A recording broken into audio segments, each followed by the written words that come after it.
सबसे पहले तो हम पंकज सिंह अपन भोजपुरी समझे वाला और भोजपुरी जहाँ तक जे जानता जितना लोग भाई सपोर्ट करते हैं सबके दिल से धन्यवाद।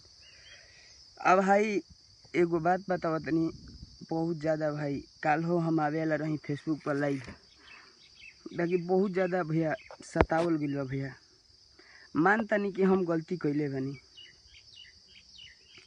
आज ही। हेलो भाई का बोली भैया, सबसे पहले बात तो बाकी जितना लोग इस चीज़ के देखले बने सुनले बने सबके समझ में आ गई बा।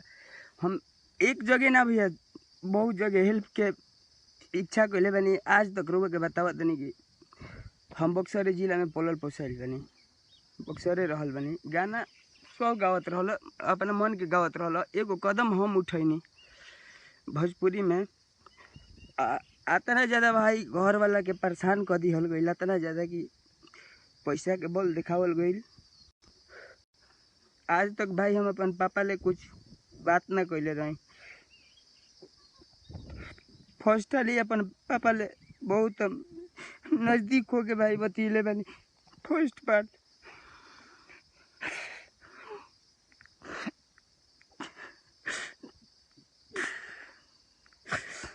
भाई पहला कलकार रहे का ऐसा कि मैंने भोजपुरी में पहला हाली काम भइल रहे। हम गलती के बाद वो जब जान गए नहीं कि हमारी चीज़ वायरल हो गई बा, हम गलती हमारा ले हो गई बा। हम कुछ का बोली भैया, पहले तो समझ में नहीं खेवत, लोग भुला जाता भैया कि स्टार्टअप में का कैले बा।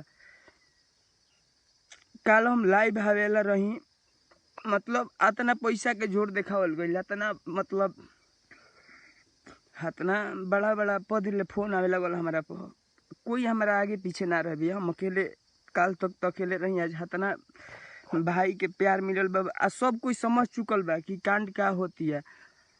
ये बताई आज तक हम अपना पापा ले या अपना गर्जीवन ले, जहाँ तक मात्र हम अपना डोइया गांव, जहाँ हमारा डोइया गांव है, ऐसे हम दुल्लापुर में पलल पोसाइल बानी भैया। बक्सर जिला में दुल्लापुर गांव में हम पलल पोसाइल बानी। डोइया में मात्र हम भर लॉकडाउन में 1 महीना रहल रही भैया।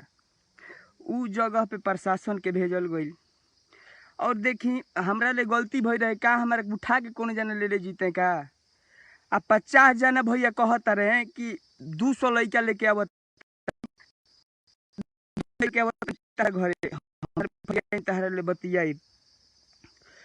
लेकिन भैया एगो चीज याद करी का, हम ही कैले बनी। हमार बहन के नाम काजल है, तू गाना उतार दो, हम नाम ना लेम, आज केहू के नाम ना लेम, हम आपसी जोड़म आपस। खाली हम आपन बात रउआ सब ले रखम और रउआ सब ले ई बात हम अतना खाली हम आपन बात बतियाई। हमरा केहू के मैटर में नहीं के पड़े के भैया। जितना हमरा के जनता अब चाह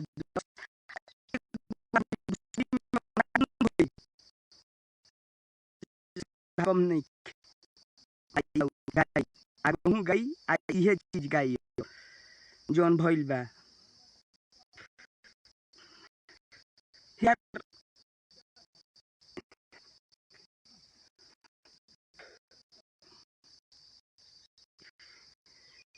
से पहले तो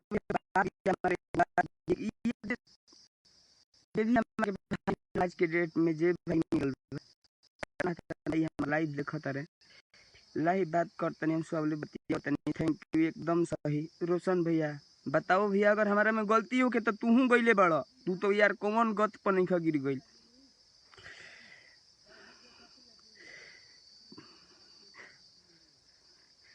भैया अब ई बताई, आज हमार उम्र देखी टोटली 19 बरिस, ठीक।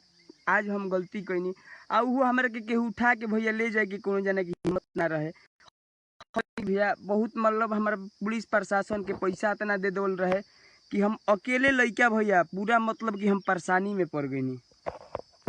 घरे कोई के पता ना रहे, एक बाइक सबके पता चलल, सब देखलस। ये चीज़ हमार भाई धन्यवाद, सबके धन्यवाद।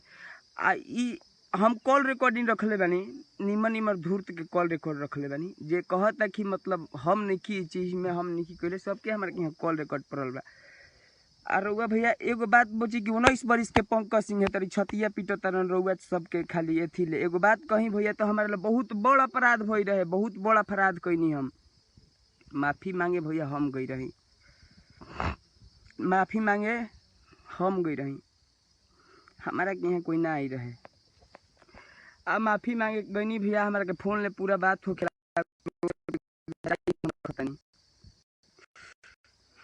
बहुत धन्यवाद भाई, जनक भाई बने सबके धन्यवाद।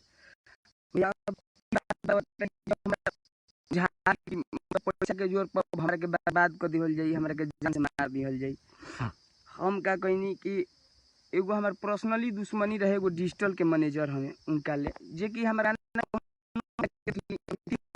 हम जब मतलब हमारा तनी लागल रहे गाना हम जात रहे कि कमजोर देखे आज हम सब कुछ सब के चलते हम बोलला नहीं।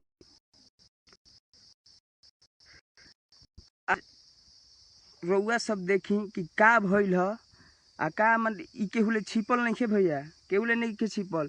आ रहल बात तो आज हमारा संगे भाई हमार हो गइल बाड़े स।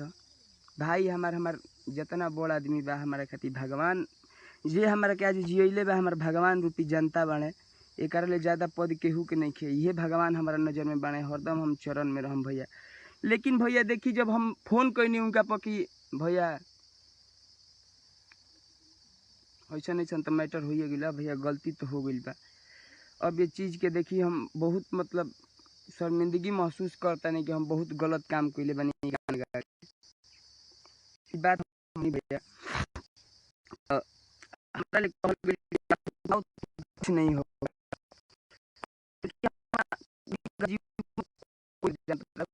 भाई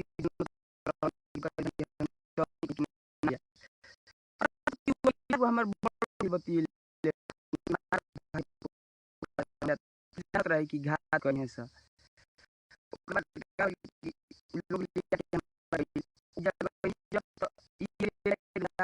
सबके फोटो दिखाई। अभी हम मतलब आवे वाला बानी लाइव रिकॉर्डिंग या फोटो दिखावे खातिर निमन दूर के। अभी तो हम रिकॉर्डिंग ये खातिर आइल बानी कि हमारा भाई खोजत रहन जा, हमारा के भाई खोजत रहन जा कि कहाँ पे हो तुम, कैसे हो, जहाँ पे है सही है भैया। और देखिए भैया अब आपको बता रहे हैं नहीं अभी फिर भैया सुधीर भैया, अभी मान लीजिए मेरा उम्र कम है, आप हमसे वहाँ जो भी किए वहाँ पे जब मैं भैया गया होटल के अंदर गया तो देखा कि सब खा रहे हैं। उसके बाद मैं उस चीज़ को केयर नहीं किया कि क्या हो रहा है मेरे साथ। ये बोले कि पानी पियो भाई, बैठो पानी पियो। तो हमारा इनका नाम हम किसी का नहीं लेंगे, आप लोग जानते हैं कि कौन क्या है।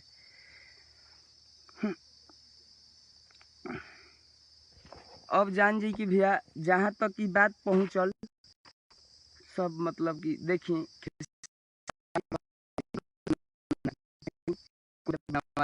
केहू कुछ कर दिल बा, केहू कुछ भी कर सकता। और हम लाइव में कहता नहीं भैया, अगर हम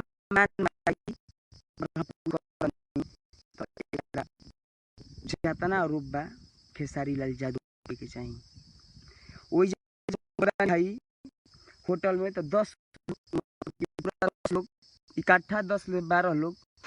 पहले एक लोग मेरे साथ कर लिया, पहले ही मार दिया मुझे। तो उस टाइम तक सब मैटर सुलझा दिया गया। उस टाइम हुआ कि चलो चलो हो गया। लाइव में हम यही बोलना चाहेंगे भैया कि एक हैं जो बोलते हैं कि क्या तो है हम किसका तो मैनेजर हैं भैया। आज तक तू माने कि चिरकुटा ही कैले रह, अब तारे के पूरा बिहार के जनता, पूरा यूपी बिहार आ पूरा जहाँ तक इंडिया में चर्चा हो रहा बा सब दानी फोन मत करी जाए, सबले हम बतिया कुछ बात भी के सपोर्ट घंटा के टाइम मिल गए रहे कि तार के मार के फेंक दिहल जाए। ये 200 जनता हमें बक्सर में 200 भाई हमें कि एक ही हाली में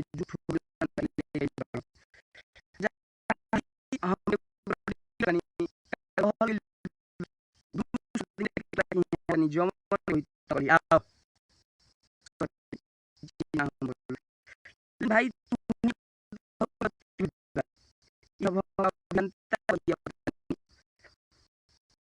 और हम और तारे के हम भाई कब कती तू हमारे सहे तो भाई गलती भरा गलती कोई ना हो के चाहे चीज मत बनी तू ओइजा 10 आदमी रखले बड़ा 10 आदमी हमारे एक लइका आ जतना चीज बोलल बा पॉइंट पर बोल 1 पॉइंट बोल रही मतलब जोर बोला समझ लीजिए जोर देके सब अपना पीठी में हाथ लगइले बा के का ले बा सीसीटीवी कैमरा मइनो चल बा। आज हम रउआ सबके थाना लेके जाइब ओ जगह पे सब चीज क्लियर हो जी रउआ सबके। थाना के यार जनता मेरे साथ है, थाना पे तो विश्वास नहीं गया अभी मत दौड़ा दौड़ा के मुझको इतना बुरा स्थिति कर दिया था कि भैया मैं सुसाइड कर लिया होता। और भैया बता रहे हैं इसी बीच मेरे बड़े भैया जिनको बहुत इज्जत देते हैं सुधीर भैया जी का मेरे ऊपर सपोर्ट आया कि बेटा तुम मेरे यहाँ आओ, तुमको कोई दिक्कत नहीं है, तुम मेरे यहाँ रहना। भैया मुझे बहुत सपोर्ट किए। देखिए भैया मैं तो गलत किया हूँ, ये मैं मानता हूँ कि मैं गलती किया हूँ। तुम सही हो पंकज, नहीं भाई मैं मानता हूँ कि मैं गलत किया हूँ। लेकिन एक बात बताइए, वहाँ पर मैं छछन रहा था, व्हाट्सअप कॉलिंग से उनसे बात हो रही थी। जितना देर बात हुआ है कम से कम लगभग वो गाली ही देते आ रहे थे, गाली मुझे दिए हैं, गाली के अलावा कुछ नहीं दिए हैं मुझे। और मैं यही बोल रहा था कि बड़े भैया देखिए मुझसे गलती हो गया है, आप माफ़ कर दीजिए मुझे। तो बोल रहे थे तुमको कितना लोग जानता है रे, तुमको कितना लोग जानता है रे, 5 मिनट में तुम्हारा मर्डर हो जाएगा, 5 मिनट में तुम्हारा मर्डर हो जाएगा। बक्सर में 5,000 लोग मेरा घूम रहे हैं आदमी, मैं भेजा हूँ, मेरा आदमी घूम रहा है। तो थोड़ा भय टाइप पैदा हुआ। लेकिन कुछ इसी में से संतोष रेणु भैया मेरे लिए बक्सर आए, मेरे घर पे भी आ रहे हैं। अभी भैया के साथ भी मैं लाइव आऊँगा और अभी मैं जाने वाला हूँ अपने घर पे भाई सुधीर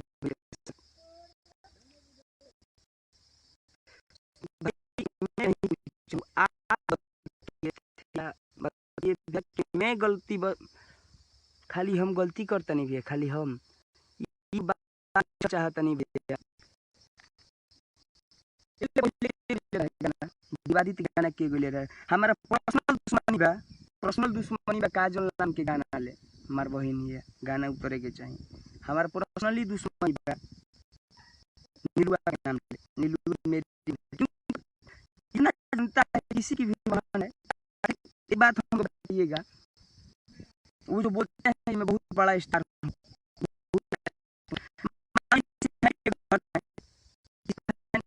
जनता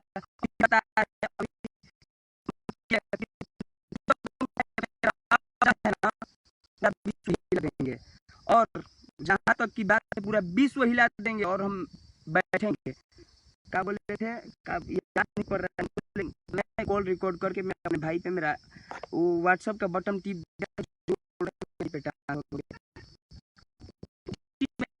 शेयर करने वाला हूँ, चीज शेयर करूँगा, आप सुनिएगा।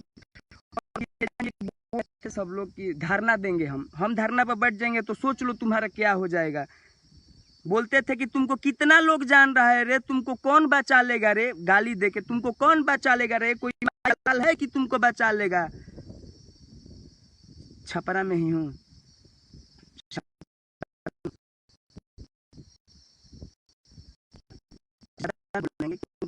बोलता नहीं है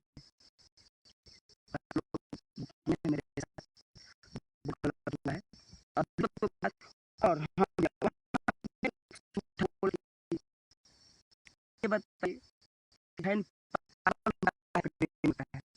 किसी का फैन है भैया, का 1 लाख भैया है, क्यों नहीं टक्कर क्यों नहीं लेते हो भाई, ले तो लिए थे भाई, क्या हुआ, क्या गति हुआ। मानो भाई की गलती होता है, आपसे भी हुआ है, मुझसे भी हुआ है। और मेरे डोइया मेरा मतलब कि मेरे जो गाँव है जो डोइया पे, इन लोगों ने पुलिस भेजा और टोटल चीज मजबूर करके बुलवाया है, इज्जत उछाला है। मेरे पिताजी मुझसे इतना तक बोल दिए थे कि तुम बहुत गलत किया है। भैया कि मैं गलत किया, लेकिन पिताजी ध्यान है, पिताजी कहते हैं कि कोई इसको लोग खत्म करने पे गया है। बाद में 200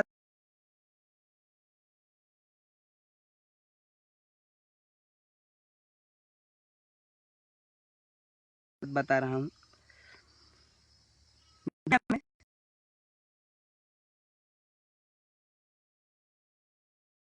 तो रेनू भैया, मनोज आर पांडे भैया, अरे लेवल के लोग हैं भाई, लेवल के लोग हैं। नहीं आट नहीं सकते भाई, वहाँ पे नहीं आट सकते भाई, नहीं आट सकते,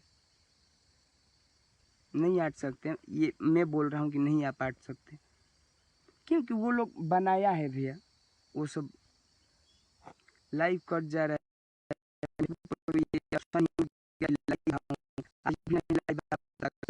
पोस्ट कर गए भैया, मुझे परेशान